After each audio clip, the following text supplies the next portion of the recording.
Hello everyone and every two and every three, mabuhay mga kasama, and welcome back to Filosofiya sa Kalye, where we take big philosophical ideas and drop them right into our daily Pinoy lives.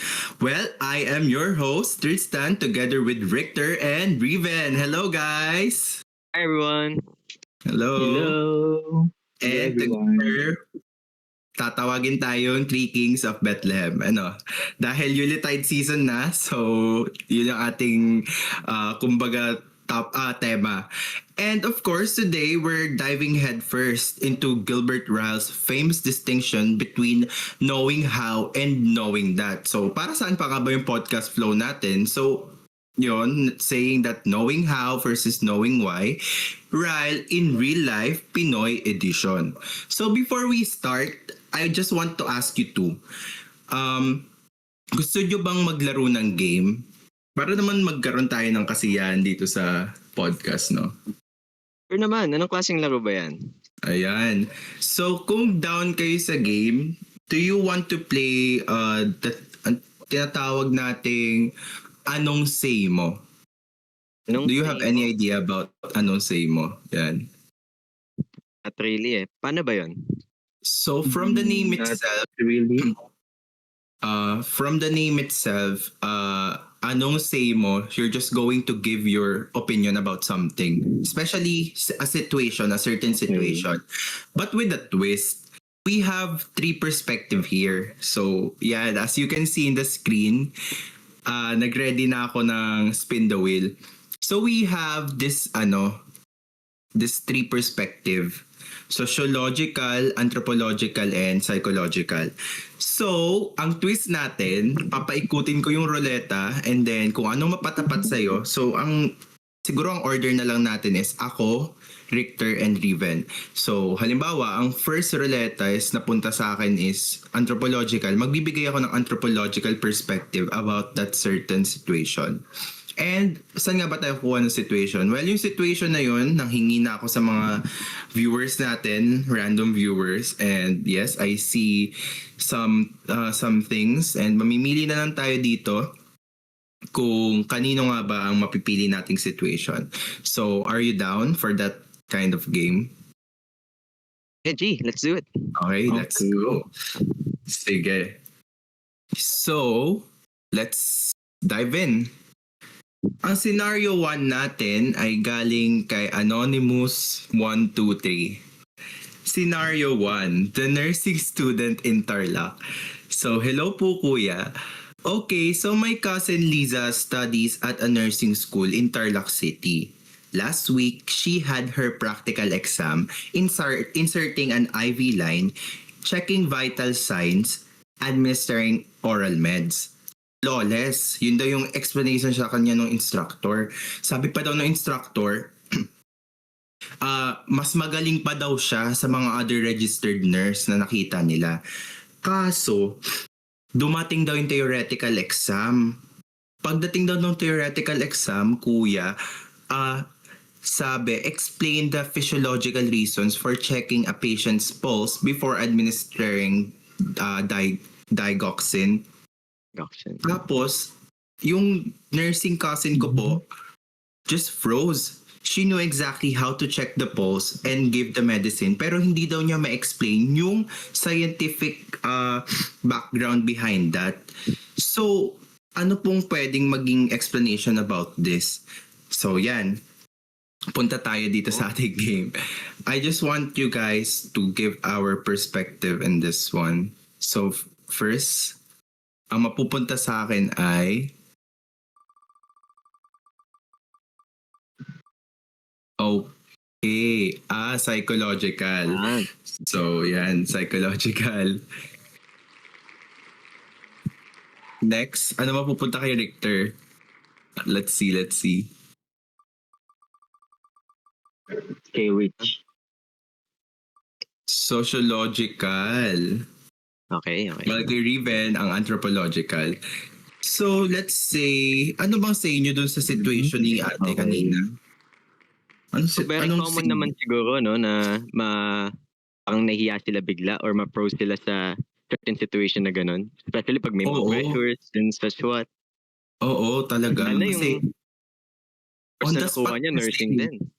Oo. There's Yeah. I have a lot of friends kasi na nag-nursing din, and syempre sila kapag may mga ate din ako na nag-nursing, so sila kapag sinabi na ng practical, mas pinagpupukusan kasi nila yung practical thing. Kasi doon sa since ako nga, sabi ko nga, nakuha ko is psychological, there's a theory, no, na mas napapaangat daw natin yung procedural kesa sa declarative memory. So this looks at how the brain works. Lots of practice with IV leads to strong procedural memory. Pero yung pagpapractice mo ng physically, parang natatabunan mo yung way ng utak mo na makapag-comprehend sa mga theoretical works. Di ba tayo, halimbawa, um, actually, Yeah. meron tayong ginagawa ng procedural and versus declarative memory, no? Pag ginagawa natin tong isang bagay na to na, ay, alam ko kung paano to gawin, ganito, ganyan. Para saan nga ba yan? Pag tinanong ka doon, di ba mabablanko ka? Kasi bakit? Pinagpupusan kasi ng utak mo yung, tawag dito, pinagpupusan ng utak mo yung practicality over viewing the whole concept itself, no? So, halimbawa, nagluto ka, sige, gayat, ganito, ganyan. Tapos, pinagayat sa'yo ng prof nyo, Julien, no? Mga maninipis na gayat. Sabihin ng prof nyo, bakit Julien ang kailangan sa gantong dish? Ito lalaka kasi ang inaral mo nga ay practicality. So, kumbaga nabibigla utak natin from the sudden shift of psychological angle. No? So, for me, it's totally normal naman na mag-free siya dun sa ano. Hindi naman nakakahiya, di ba? Right? Do you agree with me? Nakakahiya ba? Hindi naman, di ba? Ang pressure kasi nung nasa sitwasyon niya ngayon, no? Hindi naman kasi porke na-froze ka, bobo ka na, di ba? Yun kasi yung perspective ng mga tao sa atin. Kung ano yung pinakita mo physically, tapos nagkaroon ka pa ng weakness about that, no? Sabihin pa nila na, ay, ayun yung pagkatao niya, no? Hindi niya nasagot yung mga, bobo talaga yan. Magaling lang yan sa practical, pero bobo yan sa... Yun yung mga laging psychological attack ng mga tao. So, in sociological perspective, what can you say about it? Yun nga. So, ang daming nga pressure na nangyari dun sa student na yun, no? Pero gusto ko lang i-add yung sinabi ni Gilbert Ryle, no? Na yung theory niya about sa knowing how and knowing that. Well, clearly, you see nursing student na to, madami siyang knowing how. Pero nagmi-missing siya dun sa knowing that. So, kasi yung medical reasoning behind those actions, dami. So, sociologically speaking, Oo. yung girl, nakapokus siya dun sa mga naaral niya. Pero, dahil sa pressure, dahil niya yung course niya, Oo. nursing, mahirapan siya talaga sa Oo, sa course palaging niya. situation yan sa, halimbawa sa reporting, di ba, na may mental block ka. Oo. Oo, yun nga. Parang Hindi naman siya, there's a stigma lang na baka dahil nga may pressure. Sige, okay. Pagbigyan yung tao, hindi naman yan yung katapusan ng buhay niya, di ba? dahil niya yung school niya, nursing din, nakafocus lalo yun sa skills, training, tsaka mga practical exams, di ba? Oo, So, dahil tama. dun, Tama ka. kasi kailangan nyo ng mga students, di ba, para ma-hire pa sila sa mga future employment nila. So, understanding that in deeper theory, sometimes, naging secondary yung theory ni Gilbert Ryle. So, katulad nga sinabi mo, Tristan, normal yun na maramdaman ng student na ma-froze siya, gawa nga na ma-pressure. Oo. Pero just syempre, dapat ma-build natin yung confidence natin dun sa course na nakuha natin, di ba? Tama. Tama naman siya doon. So, anthropologically speaking, anong say mo, Riven? Ayan, nawawala tayo sa anong say mo. So,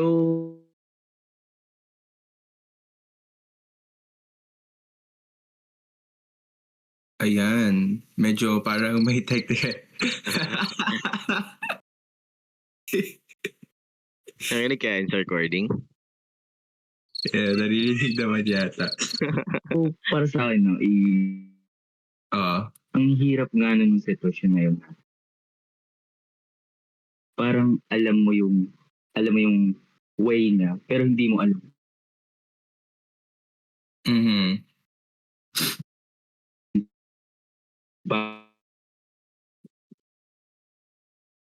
Medyo mahina signal natin, ano? Medyo mahina. Wow. Bakit? Mm-hmm. Yeah, we can hear you bit by bit. Pagluluto. Yung, alam mo yung, hindi mo alam, knowing why is important. Hindi mo alam bakit important that bakit yun yung dapat way yun na. Bakit the next step, ito dapat yung mauna. Ano, kasi nga, doon mo malalaman yung buong or intelligence translate to memorizing steps, right? Mm-mm. Rather than reasons.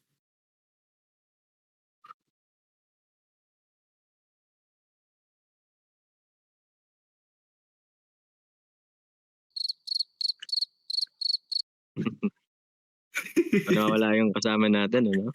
Siguro may inang connection niya. So you're saying, wait lang. So you're saying that in anthropological perspective, sipag, tinatranslate nila yung sipag into memorizing steps rather than reasons. Yun yung explanation, no? So, by reading textbook, they are practicing IVs. Kasi dito yung situation ni ate, mas nag-focus siya sa practicality. So, they are focusing on the skills of doing it right rather than knowing why, no? So, paano natin siya makokonekta in a way na tayong bilang Pilipino, ano yung napapakita ng situation na to sa Filipino values natin? No. What can you say about ate's situation, Riven? Richter? Minsan kasi pag kunyari kaklase mo si ate girl, no, masasabi ng mga klase niya, okay lang yan. Pasado naman sa practical. Showing na Oo. pwede na. Mindset, we're doing the task is enough, di ba? Ang feeling mong gaslight, no? Without even understanding yung sitwasyon na nasa si ate ngayon. Actually, bakit kasi buong Pilipino na either influence ba to ng society or not? Kasi we have this kind of mindset na pwede na, okay na to.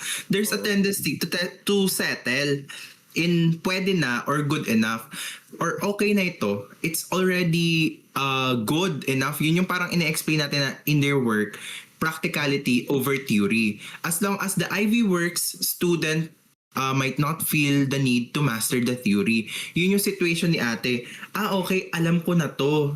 Ito naman yung kailangan namin gawin sa ibang bansa.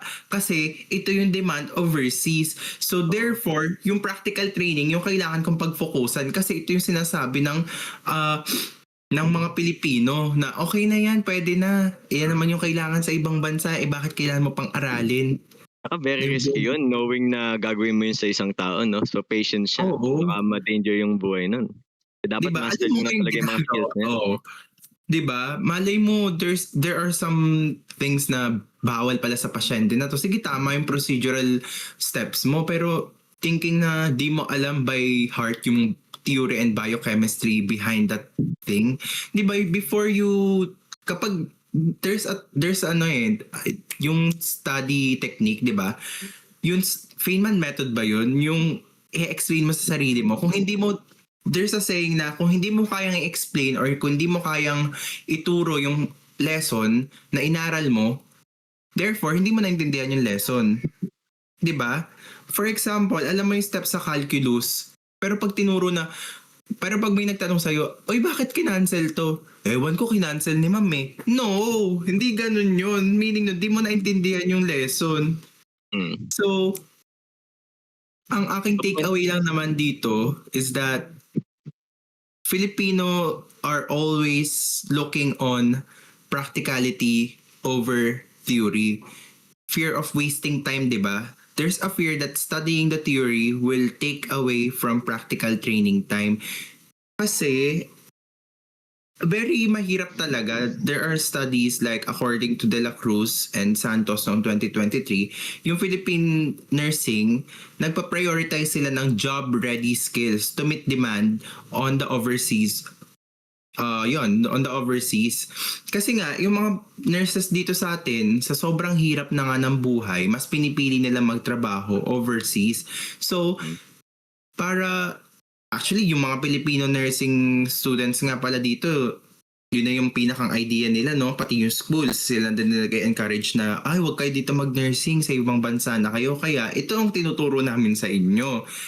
Pero, it does not mean na dapat may kailangan kang may kailangan kang hiwalayan na gantong practicality. Kasi, bakit? Ano nga bang philosophy ni Gilbert Ryle? Diba? Knowing that versus knowing how. Kasi kung ano yung... kasi sa philosophy ni Gilbert Ryle, more on the experiences siya kaysa dun sa inner thought ng tao, diba? So, halimbawa, porke ba ganito nga porke alam niya nga yung practical tapos di niya alam yung mga theories, bobo ka na. Hindi naman, 'di ba? So there should be a balance, no? There should be a balance. Saka according kay Gilbert Ryle, no, kung i-apply po natin yung theory niya, competence isn't just about performing actions, but about understanding how and when to apply all those things na inaral mo. Tama. Very well said. Informed actions, not just following steps, di ba? Tama. That's the best take away na narinig ko today. No. That's good. So, should we proceed? Yan. Shall we proceed na? Po sa second scenario natin. So, can you see the second scenario? Yan. May nakikita naman ako dito. Ayan. About naman sa lazy student. So, sabi dito, no?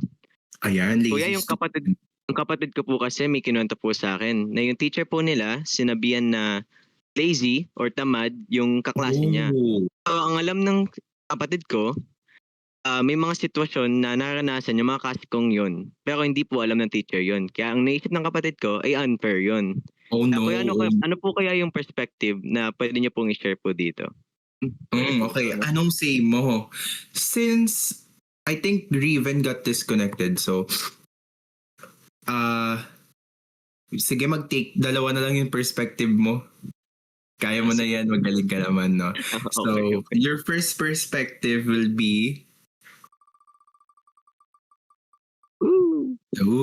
so anthropological. Okay. And your second will be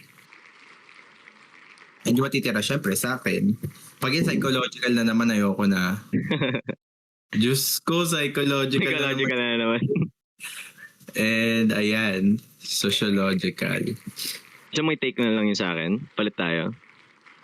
Actually, okay lang naman. More on psychology guy naman din ako.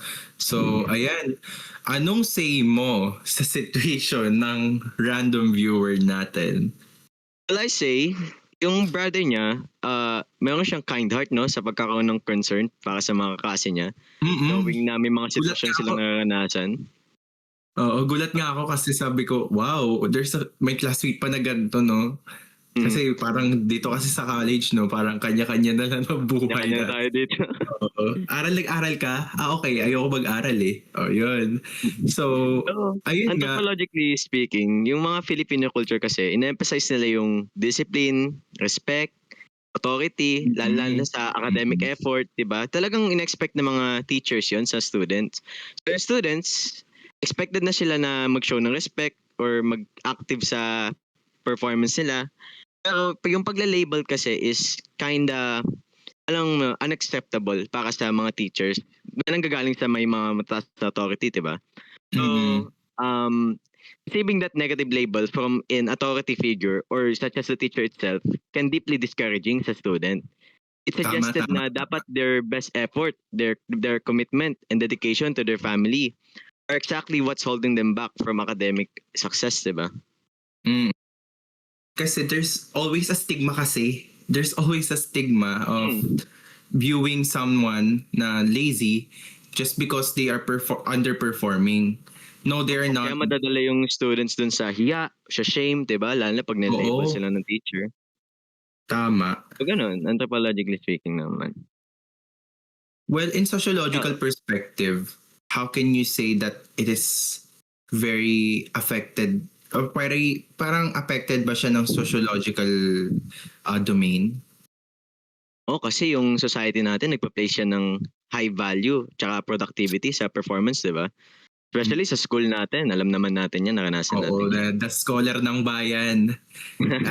Shout out kay Yung Sir Mark Rada na lagi kami siya na shout out kung bakit di kami nasagot na kapag scholar daw ng bayan dapat matatalino, masisipag. dapat proud tayo I love mga you, senior sir. peer. Oo. O yung mga teachers nga tsaka You are classmates our natin. society. So yun, in your Then yung mga teachers nga natin tsaka classmates natin, often yan na judge yung mga students na tamad sila or wala silang ginagawa kasi wala silang binibigay na performance or may mga pinapasang output. Oo, gets the So, dapat gets. talaga, in-expect talaga nila yun na may gawin yung student na yun. Kaya minsan nalalabel talaga na as lazy. Kaya understandable din naman sa So- part po ng teacher.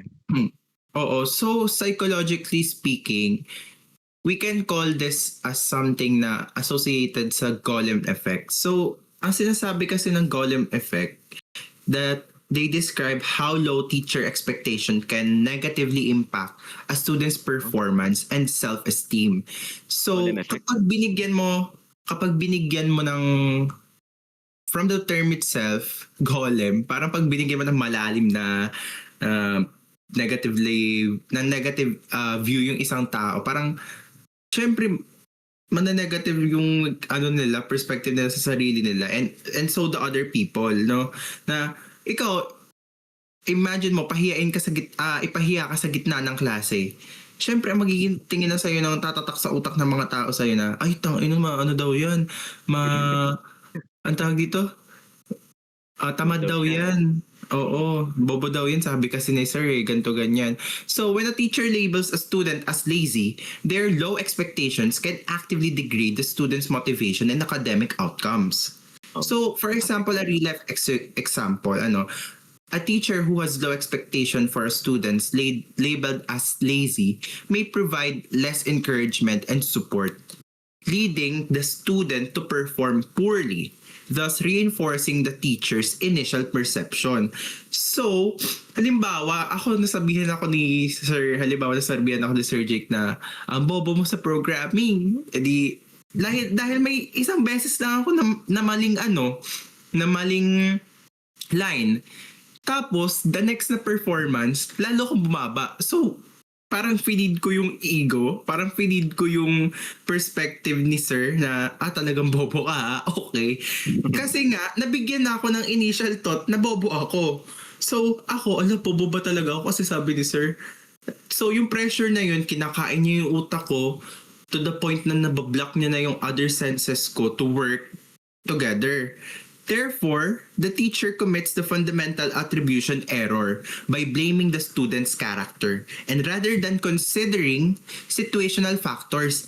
Halimbawa, difficulty sa home life, lack of resources. Malay mo that time, sir, hindi ko lang po alam or di ko nakita or medyo nabulag ako dun sa line na yun.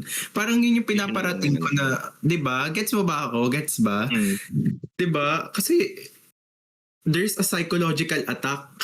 Pag inisip mo yun na, oh my God, psychologically attack ako, hindi ako makakapag-perform ng ayos. Di ba pag may problema naman talaga tayo? So yun. So bilang mga Pilipino, ano ba yung Filipino values na naipakita dito? Yung mga Filipino values kasi, nakafocus tayo lalo sa social judgment. Yung naging effectively strong talaga sa atin yun. Lalo na sa identity natin. Yun, tulad na sinabi mo, yung kaka-identity nga sa'yo ng mga klase mo, lazy kasi sabi sa'yo ng teacher mo, lazy ka. So, minsan, yung mga Filipino values din, nakafocus din tayo kasi minsan sa pakikisama or the community perception ba. Yes, So, being labeled as lazy can deeply impact how a person sees themselves within a group. So, yung teacher na yun, may binilate actually yung teacher. Titawag natin as Filipino na grabe yan naman kasi. Diba? So, yun lang naman. Yung teacher kasi, parang nagja-jump ata sa conclusion na, ay, tamad ka kasi wala kang pinapasa sa akin, wala kang binibigay sa akin na outputs mo. So, nawawala yung pakikipagkapwa-tao dun sa Oo. sitwasyon na yun. So treating the students na other siya, na hindi siya tao din, na hindi siya tawag dito. Pang nakakalimutan natin na lahat tayo imperfect, no? Oo. Ganun. So insensitive Balikan ko lang nga. natin yung teacher. Oo, balikan ko nga yung sinabi mo na yung pakikipagkapwa-tao. Siyempre, the hiya or the shame, propriety can cause a student to remain silent and withdrawn in class. Explaining oneself to authority figures may be seen as walang galang, no? Kasi kapag lumaban ka sa teacher nyo, ma'am, ano lang po kasi ako, nawalan lang po talaga ako ng focus. Di po ako nakapag-aral kasi po may family problem. Oy, ka-cut off ka ni teacher. Sabihin mo, wala kang galang, ganyan, ganyan.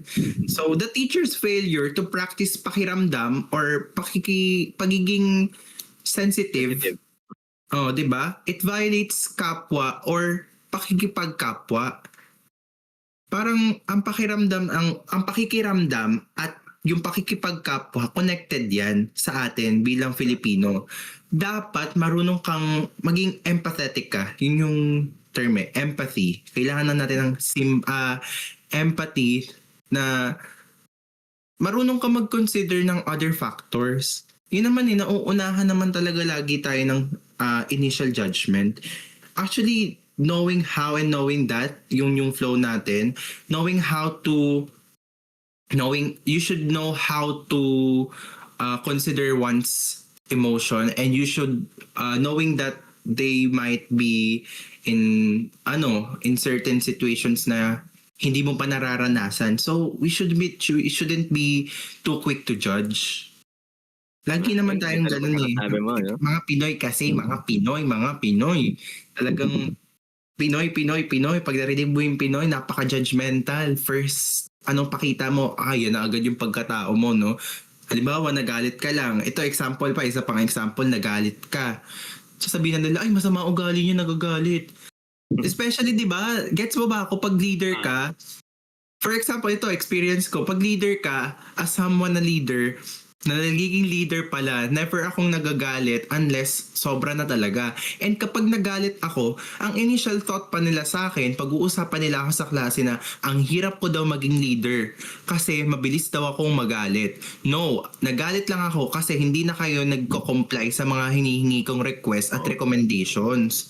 Nanghihingi ko ng suggestion sa inyo, ayaw nyo akong sagutin sa klase. Parang ganun yung nagiging feel ko, especially my senior high school.